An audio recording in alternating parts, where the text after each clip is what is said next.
Welcome to The Vault. Tune in every week to unlock the marketing secrets of some of the fastest growing businesses. You'll hear practical tips, strategies, and case studies that will help you build incredible marketing campaigns for your business. And now, here's your host, Stacey Kehoe.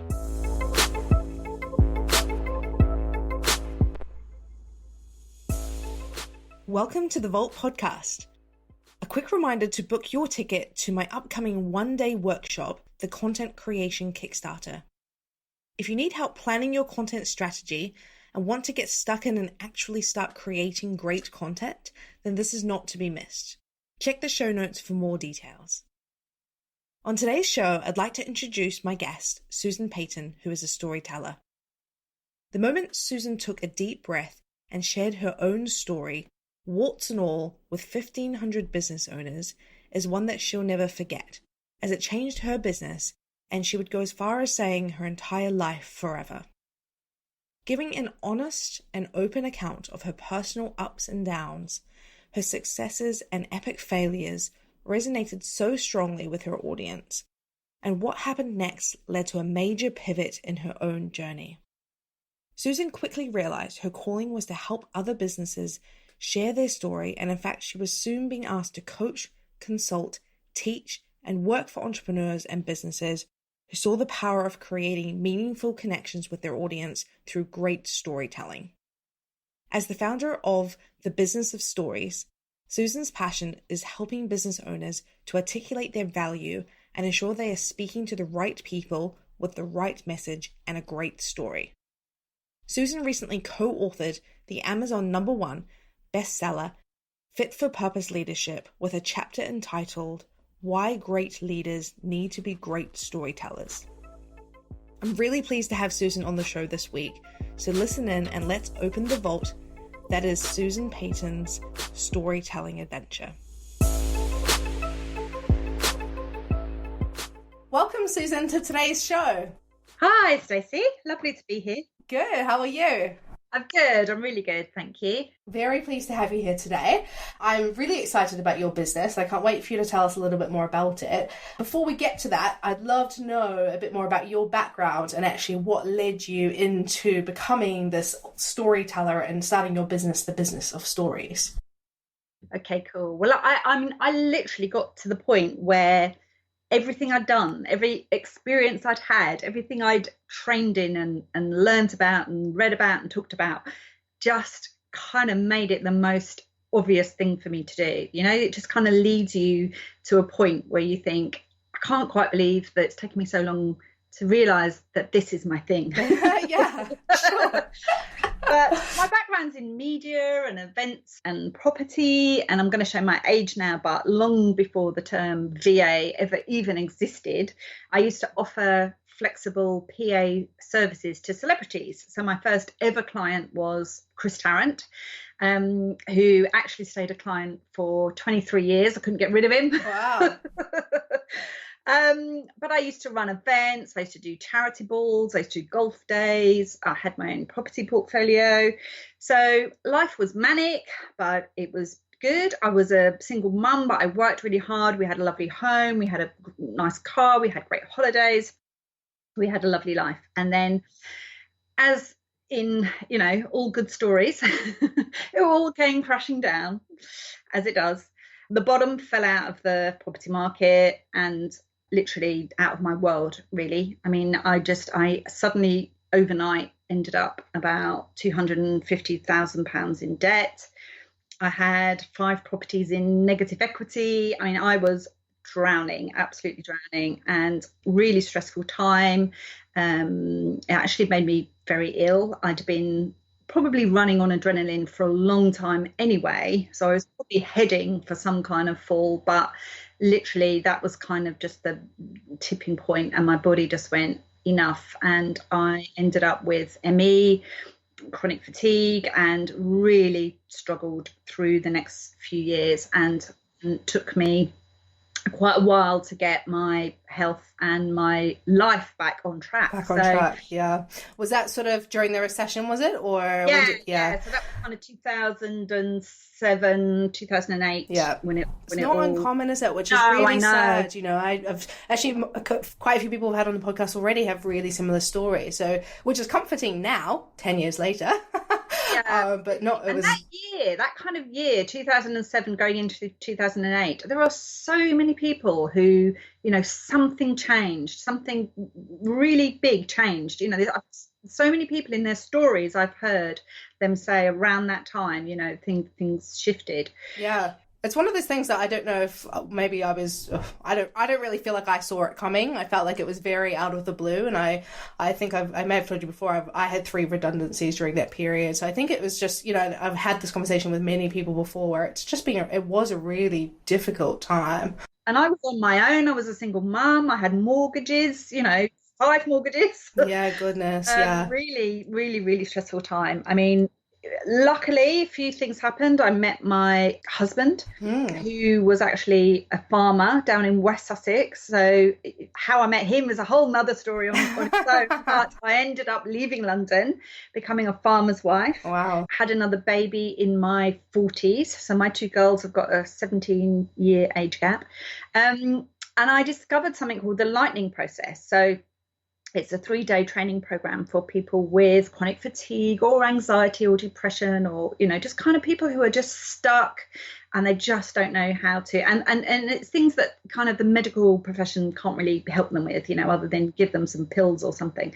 So I did this training and it was amazing. I mean, it was absolutely life-changing. And I actually went off and trained to be a practitioner. So I spent the next couple of years, whilst having a baby and everything else, training in advanced NLP and hypnotherapy and life coaching. And I actually became a licensed practitioner myself and spent the next couple of years kind of running those courses. So helping and training and coaching people with those conditions. But then I got to a point which would have been kind of end of 2013. And I thought, okay, kind of what do I want to do now? And we went off to New Zealand for a month and had an amazing month just traveling around New Zealand, which is my homeland. Oh, is it? Yes. You were. Yeah, no, we absolutely loved it. I mean, my husband would love to move there. It's his dream to have a farm in New Zealand. Yeah, it's a beautiful place to have a farm, that's for sure. Yeah. Yeah. So I had a really nice, you know, month away and kind of came back and I thought, right, what do I want to do next? And I really wanted to find something where I could use all my experiences and, you know, all these kind of lessons I'd learned along the way about business and about money, but also about looking after yourself and, you know, use my coaching skills and all of the other things. And I started to build a community for women in business. So, and particularly mums who are kind of feeling the challenges of trying to run a business and be there for their family and look after themselves and all of those things. And I started to build this community. I wanted to add value. I wanted to make a difference, but I wasn't sure really what that was going to look like. But I kind of thought, you know, I'll get the community together and I'll start seeing where can I help, where can I add value, where, you know, where does all my skills and my experience, you know, where can I really make a difference? So I started offering quite general kind of coaching. So, you know, knowing what I know now, I didn't have a niche, I didn't have, you know, all of those things, but I did start to work with a few business owners. And I realized quite quickly that a lot of them were really struggling with just how to articulate what they do, who they are, why they do what they do, who they do it for, you know, and just kind of have that in a really nice, clear, concise and compelling message. And time again, I found myself saying to them, let's just go back, like, just tell me your story. Tell me what's led you here. You know, let's just start joining up the dots. And I, you know, I see now that that's really key foundational work, but, you know, people don't necessarily take the time to do that. So I'd help them just start unpacking their story and let's work out why you do what you do. And, you know, but not just kind of ask them the question. If you go back through people's story, the values jump out at you, you know, you start to see, you know, you can join up those dots and you start to see why they do what they do, you know. And then a lot of the time I'd say to them, why aren't you telling that story? That that's an amazing story. And they're like, I don't know, I never thought Is it just that people don't understand the importance of it or how it can help the business? What's the biggest challenge, do you think? It is. I think people they're worried it's not interesting. They don't think it's interesting to other people, but it is, because no one else has led your life and no one else has had those experiences. And it is interesting to other people, especially when you can see how it kind of all joins up. And, you haven't just picked your values off of a list of 50 that somebody's given you. They've jumped out of your story. We can see why those things are important to you and why you stand for what you stand for and why you do what you do. And around the same time, I kind of thought, actually, do you know what? I need to tell my story, because I've built up this community and I'm coaching people, but I haven't really told my story in the group. So I did. And I gave a very kind of honest and open account of what had happened and the ups and the downs and the, how I'd kind of got through it all. And I can honestly say it's probably, in terms of my business, the most powerful thing I've ever done. That's just because you were just being completely transparent and laying out all the flaws and the hardships and all that kind of thing, and it just helped people to relate to you? People just immediately started connecting. People were contacting me, even into the early hours of the morning, and it went on for days, but people were contacting me, thanking me for sharing. People would tell me a bit about their story. They'd start asking me if they thought they should share their story. People started telling their story in the group. It started to become a bit of a thing in the group. People were saying, I've never ever told anybody my story. Wow, I love that. It's starting a little viral, trending kind of thing happening. So where was this community? Where was this hosted? Online. It was, I'd originally created an all singing, all dancing website with forums and everything. And then I realised that actually all people wanted was a Facebook group. So I could have saved myself a lot of money. Yeah. But yeah, it was all in the Facebook group. And, people who'd been in there for months suddenly were coming out the blue and saying, I've been in your group for months, but I've just heard your story and, I really can relate to it. And one of my biggest realizations immediately was, do you know what? My story wasn't even about me.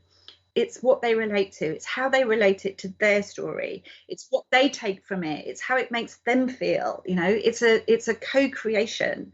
And actually, when you tell your story, it's not about shining the light on you. It's about turning it around and shining it out.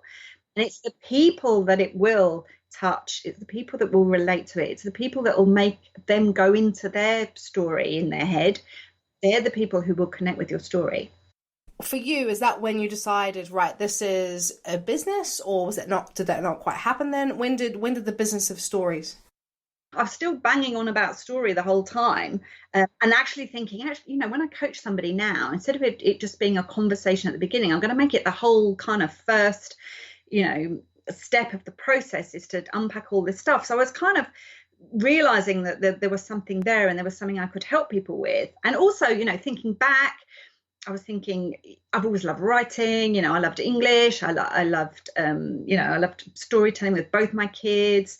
I've always read about it. It's always something I've been interested in. It's stuff I've done throughout my, when I was working, when Chris Tarrant was a client, he was on Capital Radio. Any of your listeners that are in London might remember Capital Radio. He did the breakfast show for many years. And I used to write up a lot of his stories, a lot of his silly kind of stories. Right, I used to search websites in America for, silly kind of movies, and I used to do all of that. So it was all, like I say, it was all kind of coming together. Everything was happening over a period of time and you just hadn't quite connected those dots. I think it's amazing. I think a lot of people... The absolute aha moment, and I remember it, so clearly, was I went to the university. We've got the University of Chichester. And I was talking to the guy there that kind of heads up the business hothouse program, I think they call it, for startups. And I was talking to him about what happened. And he said, I really get it. I've read Simon Sinek's Start With Why. I get the whole storytelling thing. In fact, I want to include like a whole workshop. I want it to be part of a workshop in the syllabus next year. And I said, that sounds amazing. Like, can you let me sneak in the back and watch? He was like, well, I was kind of hoping you'd be at the front, delivering it. Oh, amazing. Oh, my God. And it was that moment. I remember, like, my hot tingles, going down my back thinking, oh, my God, that's my thing. like, this is a thing. I can go out and just do this. And I realized, it's where I could add massive value. It's where I could make a difference. And, the funny thing is as well, I came home and I looked at my bookshelf and I'd already read, Storyteller's Secret and Start With Why and Talk Like TED. I'd read them all. It's all stuff I'd always been interested in. So once I'd had that moment, then it all happened very quickly. I put a talk together. I put a website up. I created my process. And I literally went from business coach with no niche, struggling to kind of work out how I could help people, to digital storyteller, coach, trainer, consultant, being asked to speak, run workshops, even co-author a book. Yeah, crazy. And being invited onto podcasts. So yeah. That's brilliant. So tell us a little bit more about the business of stories, because that's the name of your business. And so what, for example, you would go in and work with a business now or an entrepreneur or something like that, and what sort of things would you do with them, or what sort of service offerings, I suppose, do you have? Yeah, well, I have the kind of do it yourself. So I've got like kind of the freebies and some online training. I've got the do it with me, which is more of a group coaching program. But my real core product is my full done for you, which is where I would go in, work with a business, work with an entrepreneur, and we would start unpacking the three main stories. So I've got a kind of a Venn diagram on my homepage that's got the three stories, which is your personal story, your business story, and your customer story. So, the real kind of personal story, what led you here, why you do, what you stand for, or the founder's story. Then the business story, why does your business exist? Who does it exist for? Why should anyone care? And what difference does it make? And where's it going? And all of those things. And then there's the customer story, which is critical, absolutely critical. And people tend to leave that out. I know.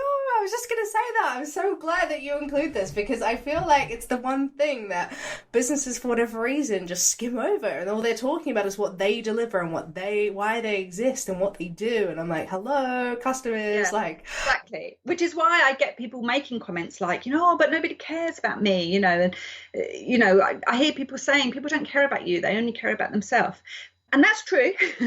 That is true, which is why you do need to absolutely know the customer story. And when I'm working with a client, I literally write the customer story, what's going on for them, what's going on in their lives, what's going on in their head, so that we can see where the business, the brand, fits into their story. So we really unpack the customer story. And then we're looking for that kind of sweet spot in the middle, because now you know who you're speaking to, which bits of your story are going to resonate, you know what your business stands for, who you want to attract. And it's such foundational stuff. And once you get clarity on all of that, then you can really start to create great content that really speaks to your ideal client and speaks to their goals and their dreams and what they're trying to do and where they're trying to get to and how you can help them get there. And that is the kind of skill, that is the tricky bit. It is your story, but it is about them. It is how they relate to it, why it's relevant to them. Does it move them? Does it inspire them? Does it, do they feel connected to you from hearing it? And does it make them feel like you'd get them? You understand where they're at, you understand where they're trying to get to, and you're the person that can help them get there. That's what they want to know. That's amazing. I have so many questions. So customer story. So I assume in order for you to uncover this, your clients must need to understand who they're actually trying to attract, right? So working in marketing, I find that a big challenge working with businesses is sometimes they don't really have a defined idea of exactly who their customer is. So how do you overcome that? If you went into a, one-day service where you're going in to develop the story and they really don't have that clarity, or is that some work that they would need to do in advance of you going in and running that workshop? Yeah, I certainly get them thinking about it before I go in, and then we might need to do some research. We might need to there's all sorts of kind of ways of getting clearer on it, looking back. Sometimes I speak to past clients that they've worked with to get a real feel of, what was their story before they worked with them, what were they looking for, what was the problem, what had they tried, so quite often I'll go back and actually do some research myself and speak to clients. If the business owner himself is or herself is not entirely sure who that ideal customer is, then I'll just work through that with them, and we'll just start to, hone in on, and it's not so much, what do they read and where do they shop. It's really kind of, that empathy map. It's kind of, what do they see? What do they feel? What's going on? They're lying in bed at night, what's the dialogue going on in their head, and where are they trying to get to? How do they want to be seen? How do they want to be seen by their colleagues and their peers or in their industry? Or, where are they trying to get to? It's all of those things. So I just work through it with them. And sometimes I do make people just pick a horse and ride it. Well, there must be things that kind of come out of it. If you choose one sort of niche or one persona of a customer, then you work on that. Then obviously you could have, presumably you can have multiple stories depending on who you're targeting. But you've got to start somewhere, don't you? Yeah, and I always say aim for the bullseye. So you aim for the bullseye. You aim for the absolute dream client. You're gonna get people on the periphery. You're gonna get people that go, oh, I see that you do such and such. Can you help me? You're gonna get that. People are so scared that we're going to frighten everybody else off. That's right. But what you want to aim for the bullseye, because when you're creating your story and your brand story and your website and your messaging and your marketing, you've got to know who you're speaking to. And, you can't chase two rabbits at the same time. You just got to, and if you get it right, and the more specific you are, the more you niche, the more you become an expert, the easier it is for people to talk about you, the easier it is for people to refer you. I think once people see the value in it, once people realize actually, the benefits of really being clear on who you're speaking to and speaking to that person, and they realize that person's going to start showing up, then they're open to doing the work. Yeah, for sure. Okay, so talk to me a little bit about some great brands. Like, who's out there that does storytelling really well that we'd be familiar with?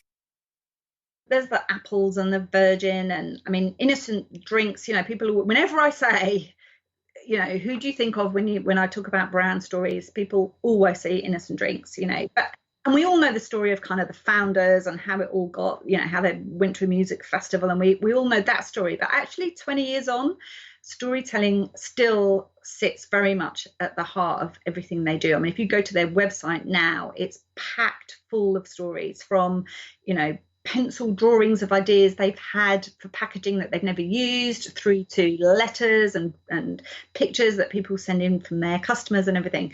They're brilliant storytellers. But I also like to talk, and actually, I do a weekly story that I send out to, I think you get it, don't you, Stacey? I do, yes. I'm a long-time subscriber of your email. Yeah, absolutely. And I like to highlight the brands that are not the well-known ones, because otherwise people start to say, well, it's all right for Apple and it's all right for innocent drinks because they're big brands and they can employ writers and they got content creators and they got big marketing budget, and but what about little old me? So I like to highlight the brands that I come across, that are doing it really well. And a really great example actually is earlier in the year, my dad lives in Salisbury, went to visit him, and we're strolling around a kind of indoor market, real kind of arty crafty, lots of lovely, candles and scarves and artwork and painted glass and all sorts of things. And I got to this stall and I was looking at the stuff on it, and it was really pretty and packaging was lovely. But I thought, no, I'm not going to spend any money. I don't need to spend any money today. I'm going to move on. But just as I was about to move on, I saw they had a little kind of plaque on their table, and it said, it only takes a moment to create a moment. And I looked up, and it was a young couple standing there with their son. And I started chatting to them. I said, oh, that's really nice. Kind of what's that all about? And they said that a couple of years ago, they'd gone through a really, really tough time as a family. They'd been through some quite big challenges. For all sorts of, personally and professionally, they just went through a very challenging time. But she said, we came out the other side. And when we did come out the other side. And we looked back and we thought, how did we get through that? We realised that it was the little moments that kept us going as a family, just like the smile or the hug or your loved one bringing you a cup of tea or giving you a foot rub or running your bath or, your little kid bringing a flower in from the garden or whatever. It's those little moments that you're there for each other. And she said, we realised that we handled all that big stuff that was being thrown at us because of those little moments that got us through it. And it's kind of the whole ethos now of their business was about just cherishing those little moments and taking a moment to let someone else know that you're thinking about them. But the thing is, and here's the thing, while they were telling me this story, I looked across the room because my husband and my daughter were on another stall looking at something. And I suddenly really kind of got this overwhelming sense of, just gratitude that I've got such a loving family and that we all support each other and we're all there for each other. I actually felt a bit emotional. And, they kind of finished telling me the story and I looked down at the table again and I thought, actually, do you know what? There is a couple of things here that I'd really like to get. And I did buy them. And I was thinking about it. I was thinking about it on the way home. And I thought, it was their story, but they made me think about my life. They made me think about my story and my family. And that created a bond. That made it a story that I could relate to, and it created a connection. And I actually ended up going home. I went onto their website. I actually wanted to see if they were telling the story on the website, and they were. But while I was on the website, I saw something and I thought, do you know what? I'm going to send that to my sister because she's been through a bit of a hard time. And, so I bought something else off the website and then I did a blog about it. And then I started telling people about it, and the only difference to everybody else in that market that day is that they told me a story. They told you a story, yeah. I think the thing is that's so powerful about that is you have built up that connection with them. You remember them. Every time, whatever those items were that you purchased from their stall, every time you see them, you're going to remember that story. It's going to resonate with you. And then you are more likely to tell people about it. Yeah. Yeah, it made me feel something, it made me feel good. It made me think about my family. It made me treasure those moments. And it was it took them 2 minutes to tell me what they told me. And they really didn't tell me very much, but they told me enough to create that connection. And that's what storytelling is about. Yeah, brilliant. How does a business begin? So you've talked to us a little bit about, you need a personal story, there needs to be a business story, and there needs to be a customer story. And presumably you're sort of perhaps weaving those together to create, Yeah, it's then kind of getting it all together and going, okay, right, now we know who, to be honest, the story starts to write itself. The story starts to become clear if you take the time to really unpack this stuff. So, again, when you get to the customer story, if we've already gone through your own story and we've worked out, what's important to you and your values and what you stand for, what's led you here, joining up all the dots, and we've talked about your business and why you created it and what you want it to do and what difference you want it to make in the world, and what's that movement you want to start, or what's that big thing, what's your big why. By the time we've done all of that, it's much easier to identify who actually is that person that I can deliver all this value to.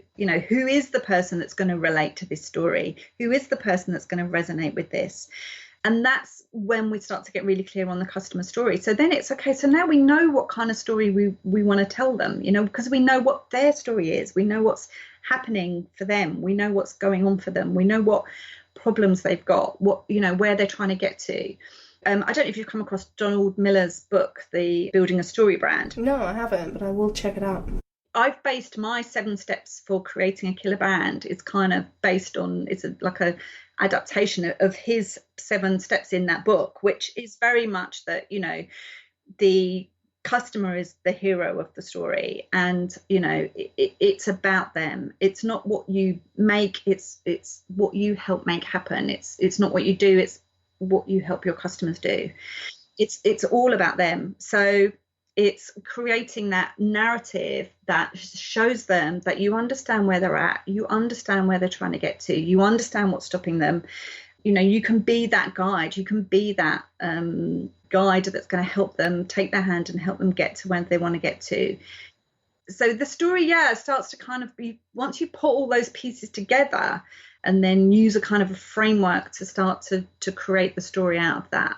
But you've got all the pieces. It's a bit like, I often use an analogy of Lego.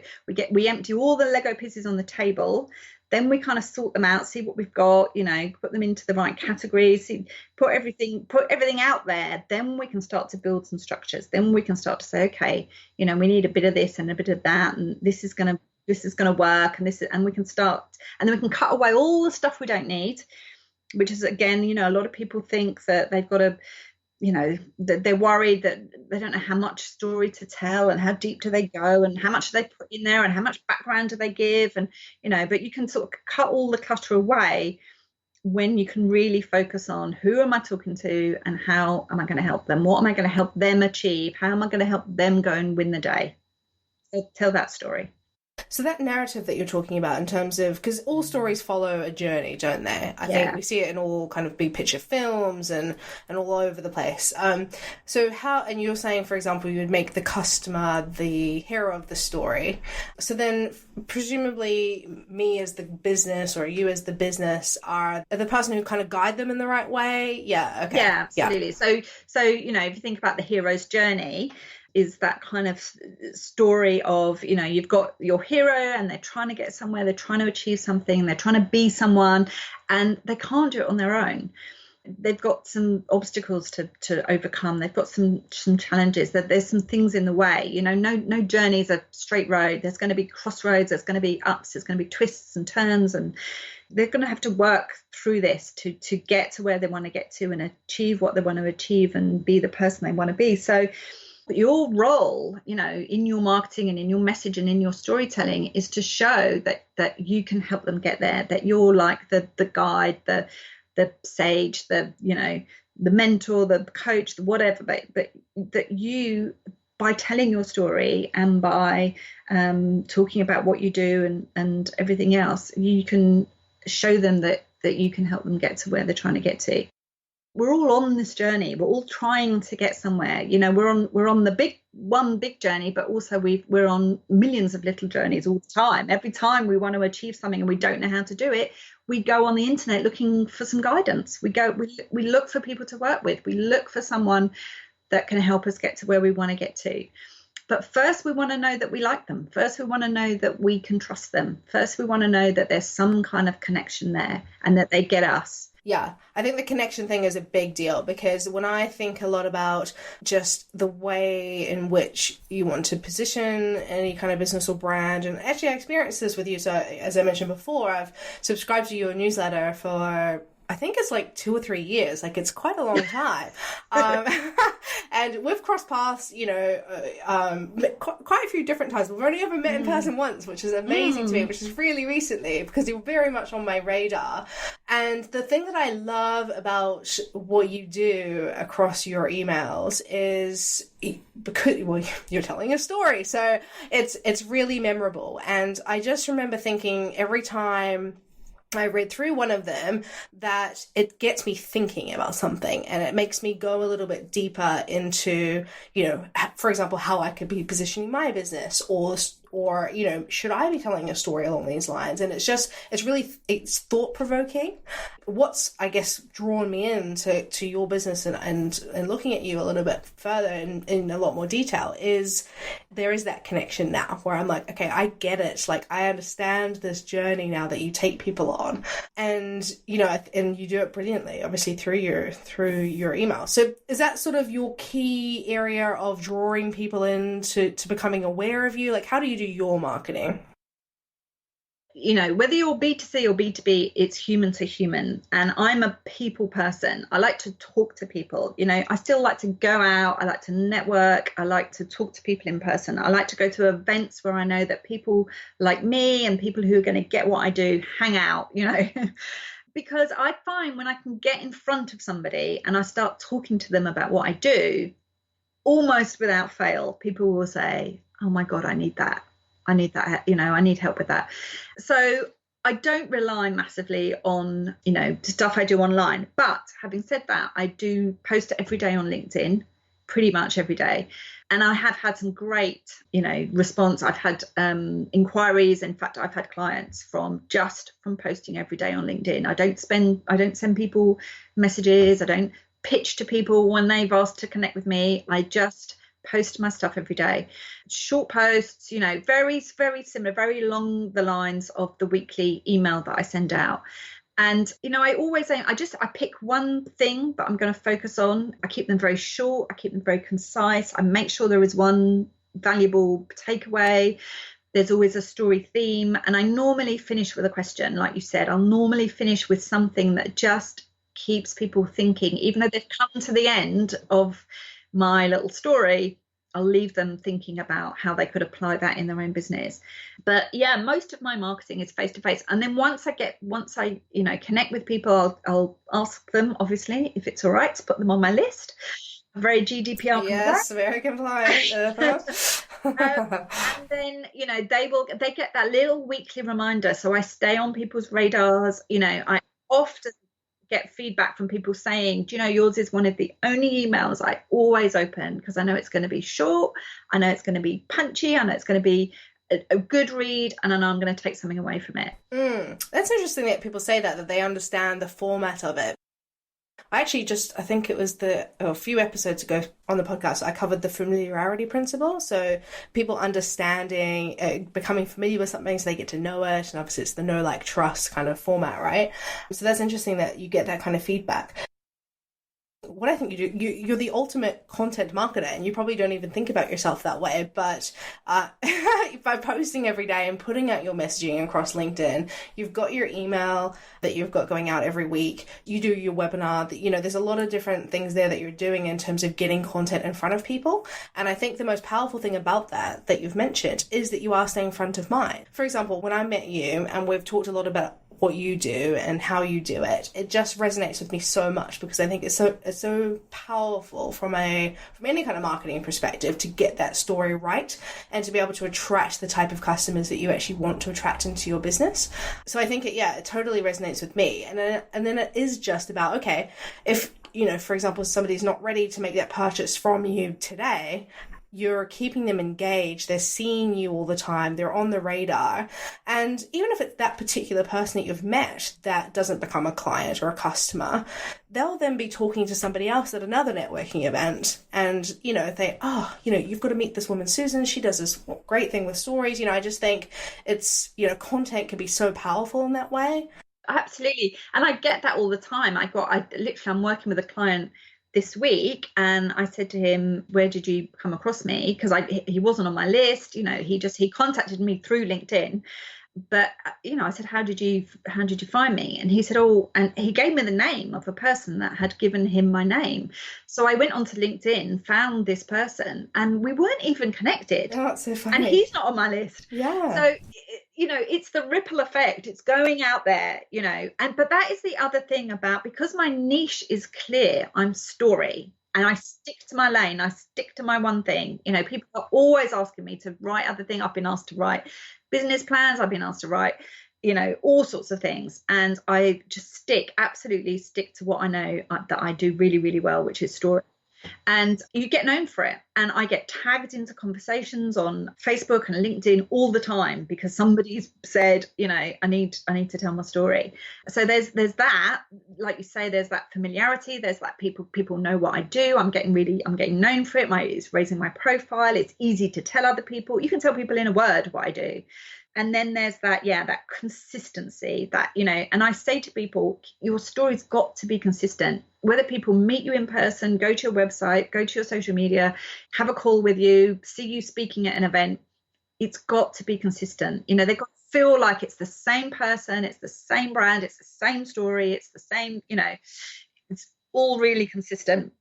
Well, I think it's great that you've mentioned consistency too, because I come across a lot of business owners, and there's probably people listening that think about this sort of thing all the time, where when you don't get an instantaneous result from something, that they kind of throw it away. And the reason that I want to make that point is I have been following you for Like, I really do think it has been, it's got to be at least 2 years. And it really is only the last 6 months, probably, that you and I have had phone conversations and, we've done little bits of work together and things like that. And so there was that whole 18 months, and I can't really tell you what it was. It took me that long to get in contact with you. Maybe it was just the timing, for example, within my business. But had you stopped that email, then I may not have remembered, what was happening. And I always think as well, if somebody suddenly thinks, we need to tell a story, or something happens, or they just suddenly have that realization, at the most they only have to go back 7 days in their emails to find me. It is that stay front of mind. And I've had people contact me months, I've been on your list a year or 18 months, and I often get replies. So I send the email out on a Friday through MailChimp, and people will hit reply, because I can see that that's what they've replied to, and they'll say, oh, that question you asked this morning, that's really got me. I think I need your help. Can I book a call? Can we work together? So it'll be the timing, or it'll just be you've told them something 100 times, but you've told them it 100 different ways. Yeah. And today's the way that it makes sense, and it's made sense, and everything else. So yeah. Really, and there are weeks that I'm really busy, and I think, should I skip it? Should I? Yeah. Would anyone notice it, but it didn't do one this time? But I can't. There is also that thing, I think, of your brand promise, and your personal brand, and those things that you said that you stand for, and those things that people come to expect from you. And I'm kind of really make sure that I live and breathe it, and walk the walk, and do what I tell my clients to do, and show up when I say I show up, and And people start to understand what you're about, and people can trust you. People have the confidence. People who haven't even worked with me have the confidence to refer people to me, because they get what I'm about. Well, and you see that consistency across everything that you do, and all of those stories are so powerful, so it makes sense. Yeah, I think it's great. I love it.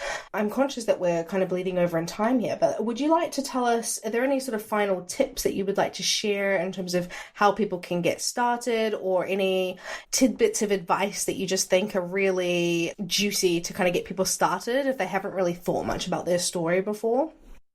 I do on my website. I've got a free workbook, which is where I picked 5 brand stories. So Innocent Drinks is one of them, but they're not all big brands. Some of them will be people you haven't heard of. And then I've literally gone through the 5 brand stories and dissected them to show you why they work, why they're memorable, why they connect with people, and then give you some work and some questions and things to help you to kind of apply those principles and what they've done to your own brand story. So that's a free workbook that's on my website that people can download and just work through that workbook. When I work with a done for you client, so I'm going to do all the writing, I interview them, and I often get them to fill in that workbook anyway, because it gives me great, it just gets people thinking about things that they might not have otherwise thought of. Yeah. I ask them what stories they relate to and how they think it applies to them. And that's exactly what I designed it for, the people that just, they get it, but they've got no idea how to get started. And they just want to, rather than start with a blank piece of paper, to actually work through something, answer questions, So that's a really good way to get started. I also often recommend to people that, get outside, go for a walk, take your dog for a walk or whatever, hit record on your phone and just start talking into your phone. Just start talking about, your story, what's led you here, why you do what you do, all of those things. And just, I think it's very different when you're walking and talking. It's very different to sitting at a laptop with a blank screen and, to start typing something. So I also have exercises on my workshops. I get people to unload their story. We do like a river of life exercise. I don't know if you've come across that. No. Where you draw a river across your piece of paper, and then you kind of plot out literally those kind of defining moments major along events. the way, challenges, things that have changed, things that have happened to significant people, significant events, just start to plot them along the river, just times when you've been racing, through and times when you're kind of treading water, and times you're stuck, times when there's obstacles in the way, just that kind of using that analogy of a river. So there's lots of ways of getting getting story. But probably my top tip would be to stop worrying about that there's one story and it's got to be perfect.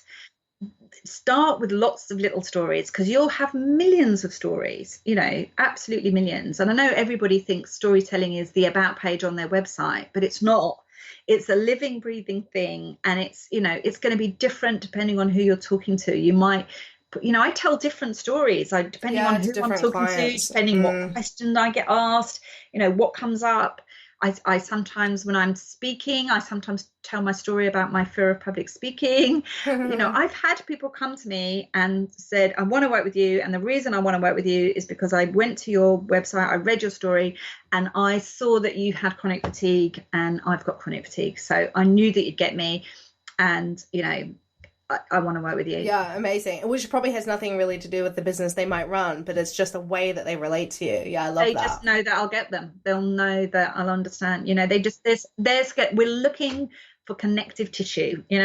We're all out there, and I think it's going to be more and more important, more and more critical to connect as humans, because it's also we're all online. Yeah, it's a very noisy sort of environment now, isn't it? It's really difficult to stand out from the crowd and thousands of connections and everything else, but to actually connect with another human being because there's something in their story that you relate to, and that's moved you and made you feel something, and made you feel inspired, and made you feel confident that they're the person that can help you get to where you want to get to.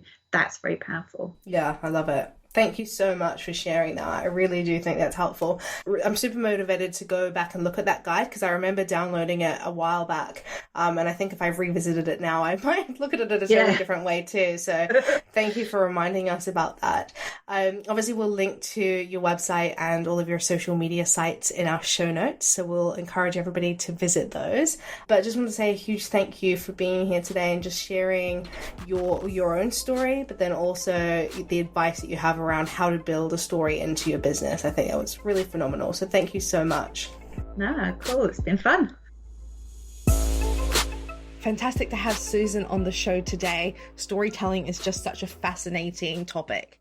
Here are my top 3 attention grabbers from this episode. Attention grabber number 1, tell your 3 stories: your personal story, your company story, and your customer story. Really, really important to identify all 3 stories so that you can weave them through everything that you're producing for your business. Attention grabber number 2, make the customer the hero of your story. So the hero is somebody who's trying to get somewhere. They've got a goal, they're on a mission, they're trying to get an end result. They usually come up against some kind of obstacle along the way. There's twists and turns in that story. And your role in the marketing becomes to show that you are the guide that can help them become that hero. This hero story, I always think about different movies that I've watched where this sort of process plays out. So the one that I think most people are familiar with is going back to our childhoods, thinking about The Lion King. So Simba, he is the hero and he is trying to get somewhere. He has some very difficult things he deals with along the way, the passing of his father, getting ridiculed by his uncle. There's a bad guy in there, which is his uncle. So he's got all these twists and turns and obstacles that he's facing. He then comes across Rafiki, and he's the guide. He's the person who helps him find his way to become a success and reach his objective right at the end of the movie. So as you can see, that's a really familiar format. And it's really important for you to think about how that plays out in your business so that you're able to make your customer the hero of the story. They're the main event. You're the person or the business that's guiding them to get that end result. Attention grabber number 3, stay visible. Susan spoke about how she posts on LinkedIn every day. We also know that she sends out email broadcasts every Friday. She's so consistent with this. All of her posts and her emails are short and punchy and ask a question at the end. But she's very, very visible, so she stays front of mind to her prospects. She's defined a niche that is her ability to be able to craft stories for businesses, and she talks about that same subject over and over and over again, finds 100 different ways of saying the same thing, but that really consistent messaging is what enables people to understand who she is, what she does, and why she's the best person to hire for somebody that's looking to tell a story. So that's it for this episode.